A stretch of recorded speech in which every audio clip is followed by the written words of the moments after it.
L'aluette. Il s'agit d'un jeu de cartes spécial appelé la luette ou aluette, ou plus communément la vache.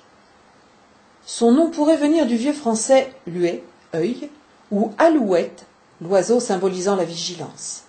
Il aurait été introduit dans les ports français par les marins au XIVe siècle. Anne de Bretagne y jouait. On en trouve trace dans les écrits de Rabelais au début du XVIe siècle, dans Pantagruel et Gargantua. Très pratiqué dans l'ouest de la France, il se joue encore en Vendée et en Bretagne. Le jeu se compose de 48 cartes divisées en 4 séries de 12 cartes. Les bâtons ou massues figurent les paysans dont le bâton est l'arme. Les deniers sont les marchands, les épées représentent les nobles, les coupes ou calices figurent les prêtres. Elles se classent de la plus forte à la moins forte. Les 8 cartes les plus importantes s'appellent les luettes. Nous avons monsieur, suivi de madame, puis le borgne et la vache. Ensuite, les doubles nommés grand neuf et petit neuf, et enfin le 2 de chêne et le 2 d'écrit. Les cartes suivantes sont les figures, 4 as, 4 rois, 4 dames, cavale ou cavalière, et 4 valets. Pour finir, nous avons les bigornes, classés par rapport au nombre de dessins figurant sur les cartes. Chaque carte a une mimique, geste ou grimace correspondant à sa valeur. Sur les jeux récents, ceux-ci sont imprimés sur les cartes, mais pour les anciens jeux, chacun devait connaître la gestuelle pour pouvoir espérer gagner une partie. Le jeu. Les joueurs se répartissent en camps de 2. Il faut savoir tricher, car c'est un jeu de tricheurs et de menteurs. Chacun a une totale liberté de parole pendant les parties. L'idéal est de mettre un meneur, un joueur connaissant bien les règles, et un mené par équipe. Les cartes sont distribuées par 3 sur 3 tours, soit 9 cartes par joueur, le reste constituant le talon ou chien, inutilisé pendant le reste du tour. Le jeu commence dans le sens inverse des aiguilles d'une montre, bien que cela reste à la guise de chacun, et que dans certaines régions, il est normal de commencer dans le sens du cadran. Les points ne sont pas comptés, seul le nombre de plis ou levées compte. Une fois la donne faite, chaque joueur s'efforce de faire connaître par des gestes ou autres paroles plus ou moins discrètes le contenu de sa main et ainsi orienter la meilleure carte à jouer. Pour exemple, monsieur, lever les sourcils vers le ciel. Madame, tordre le coin des lèvres d'un côté. Le borgne, cligner d'un œil. La vache, faire la moue, comme pour faire meuh. Il est difficile d'expliquer chaque geste, mais toutes ces grimaces donnent des indications aux partenaires sur le nombre de plis qu'un joueur peut faire, sachant que ceux d'une équipe ne sont pas cumulables dans une même partie. Le jeu de l'aluette est un jeu de cartes demandant de la stratégie et qui a comme particularité d'avoir des annonces verbales en cours de partie, ce qui fait qu'il est particulièrement pittoresque, même pour un spectateur. S'il est toujours pratiqué dans certaines contrées, il mériterait à être mieux connu et développé, pour le moins dans son aire d'origine, de la pointe du Cotentin à la frontière espagnole, la Normandie, la Bretagne, l'Anjou, le Bas-Poitou, la Saintonge, l'Aquitaine et le Pays basque.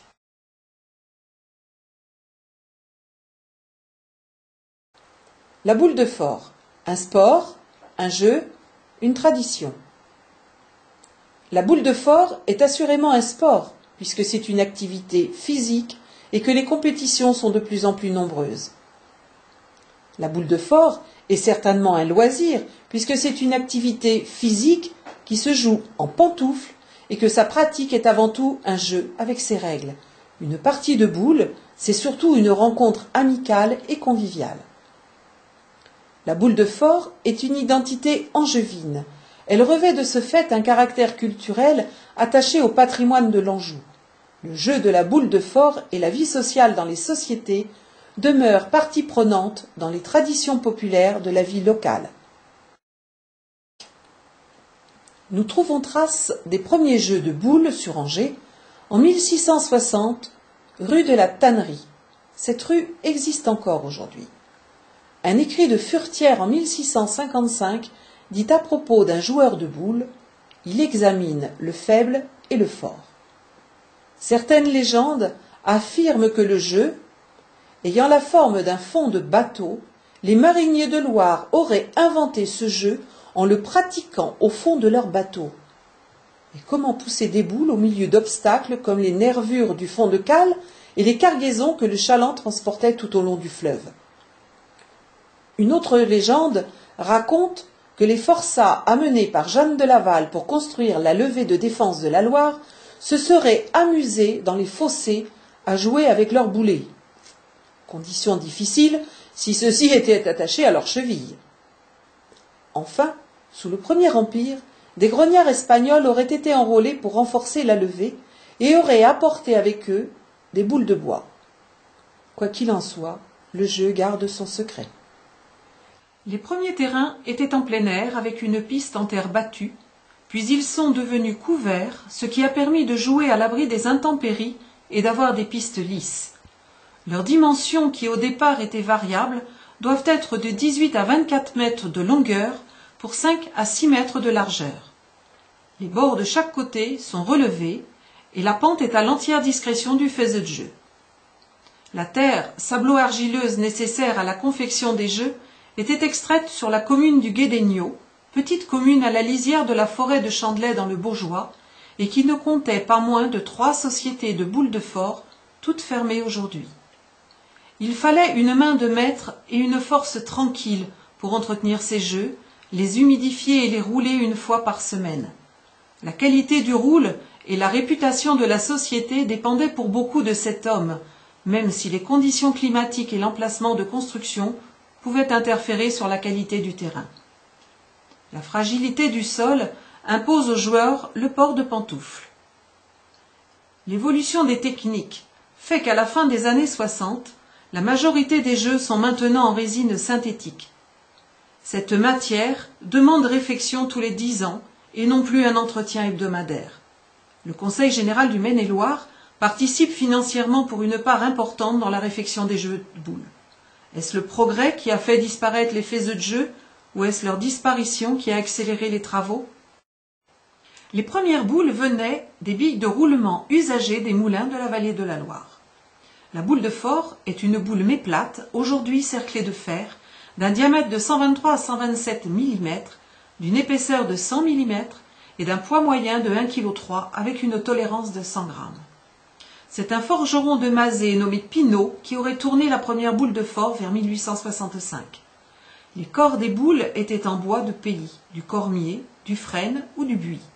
Et même si aujourd'hui certains préfèrent toujours les boules en bois, on peut en trouver en matière plastique. Elle a un côté dit faible, légèrement évidé au centre pour l'alléger, et un côté dit fort, souvent lesté d'une vis pour l'alourdir. Et c'est cette forme qui fait que notre boule semble toujours avoir bu un petit coup de trop et qui demande beaucoup de dextérité et d'expérience aux joueurs. Le maître est soit en bois ou en plomb, avec un diamètre de 80-90 mm. Le jeu de boules de fort est avant tout un loisir, une détente. Les hommes venaient le dimanche après-midi pendant les vêpres faire des parties amicales où l'enjeu pouvait être le paiement d'une tournée de vin d'Anjou, seule boisson consommée en ces lieux. Une partie se joue en 10 à 12 points, à 1 contre 1 avec 3 boules chacun, à 2 contre 2 ou 3 contre 3 avec 2 boules chacun. Le but étant d'approcher au plus près du maître. Chez les joueurs, nous avons les approcheux et les tireux. Le premier pousse sa boule d'une main tout en lui donnant de l'effet, c'est-à-dire que celle-ci va louvoyer au gré de la pente. Pour parvenir à ses fins, le joueur utilise souvent les pentes du terrain, ne serait-ce que pour contourner les boules qui pourraient l'empêcher d'approcher de maître. Il tient également compte du fort et du faible de sa boule. Il ne prendra pas sa boule dans le même sens selon qu'il veut aller d'un côté ou de l'autre. Une boule met 48 secondes pour traverser le jeu. Le tireur aura pour mission de déloger la boule gênante et le résultat du tir gagnant ou perdant s'obtient en quelques secondes. Sur une partie, un joueur parcourt au moins 1 km uniquement pour suivre ses boules. Les compétitions ayant lieu sur toute l'année, il existe un cahier des charges très strict quant aux règles du jeu, tant sur la conception du terrain, la grosseur des boules et du maître, que sur le retard toléré des équipes. Nous pouvons trouver ce règlement sur le site de la Fédération de boules de fort, fondée en 1907 et dont le siège social est dans la bourgade de Mazé. Il n'y a pas d'arbitre, on se sert d'une bauge, sorte de réglette en fer coulissant dans des anneaux, qui permet de mesurer la distance entre les boules et le mètre pour départager les équipes lorsque la vision à l'œil ne suffit pas. Une partie dure de 1h à 1h30, et en cas de finale de challenge entre grandes équipes, celle-ci peut durer jusqu'à 3 heures. Les sociétés sont des lieux couverts comportant une salle pour le jeu de boules, une salle d'accueil où se retrouvent les sociétaires, soit pour trinquer, discuter ou jouer au jeu de cartes, et une annexe servant de cave. Ce sont des associations régies par la loi 1901, ayant toutes une licence 4 pour la vente du produit du terroir. La salle du jeu de boules a bien entendu en son centre le terrain, flanqué de chaque côté d'une coursive, permettant aux joueurs d'effectuer les allers-retours, et à une des extrémités, un placard à pantoufles et une machine à lustrer le cerclage des boules. En effet, une petite poussière peut dévier la boule de son objectif. Si lors d'un sinistre on dit les femmes et les enfants d'abord, jusqu'à la fin des années 70, début 80, dans nos sociétés de boules de force, c'était plutôt les femmes et les enfants dehors. Petite fille, j'accompagnais mon grand-père partout, au travail, dans les champs, dans les bistrots et bien sûr dans les sociétés. J'étais la seule enfant, et de plus de sexe féminin, acceptée dans ce lieu. Pour moi, c'était normal. Et ce n'est que maintenant que je me rends compte de la chance que j'ai eue de voir la vie et le fonctionnement de ce milieu machiste et son évolution. Aujourd'hui, les enfants, garçons comme filles, sont non seulement acceptés, mais surtout les bienvenus, et nos joueurs ont à cœur de les initier à ce jeu. Chacun, s'il est sociétaire, peut venir pratiquer quand il en a envie, dans la journée, le soir, en semaine, le dimanche, en équipe avec un sociétaire, un invité, un homme, une femme, un enfant, un jeune ou un ancien. Les parties sont amicales. Le concours ou challenge sont encadrés et régulés et se disputent par parties éliminatoires. Les finales ont lieu dans une des sociétés et les spectateurs y sont plus ou moins nombreux suivant le nom et la réputation des équipes finalistes. Les parties se déroulent toujours dans le calme, ponctuées par le choc des boules et les conseils donnés aux équipiers d'un bout à l'autre du jeu. Comme dans bien des jeux, celui qui ne marque aucun point est sujet de raillerie voire de gage. Je vous rappelle que ces lieux étaient réservés aux hommes, et donc celui qui avait la malchance de perdre une partie sans avoir réussi à sauver l'honneur devait embrasser les fesses à Fanny. Dans la plupart de nos sociétés, il existait un petit placard bien souvent fermé à clé et qui cachait une Fanny à l'abri des regards curieux. Il est évident qu'on n'en trouve pas dans les sociétés sous influence de l'Église. C'est souvent un artiste local qui l'a dessiné ou peinte avec des formes alléchantes pour ces messieurs. À la fin d'une partie, une cloche sonnait pour avertir les sociétaires de la nullité du score d'une des deux équipes et chacun de vouloir assister à la cérémonie. Les joueurs devaient se décoiffer, s'agenouiller pour biser les fesses de Fanny, d'où l'expression biser un cul, pour parler d'un score nul. La foule de curieux ne s'approchait pas seulement en tant que spectateur du baiser, mais également parce que le biseux de Fanny devait payer une tournée générale. L'histoire raconte qu'à Brion, petite commune d'Anjou, une Fanny en chair et en os aurait proposé de soulever sa jupe et de se faire biser le derrière par les perdants.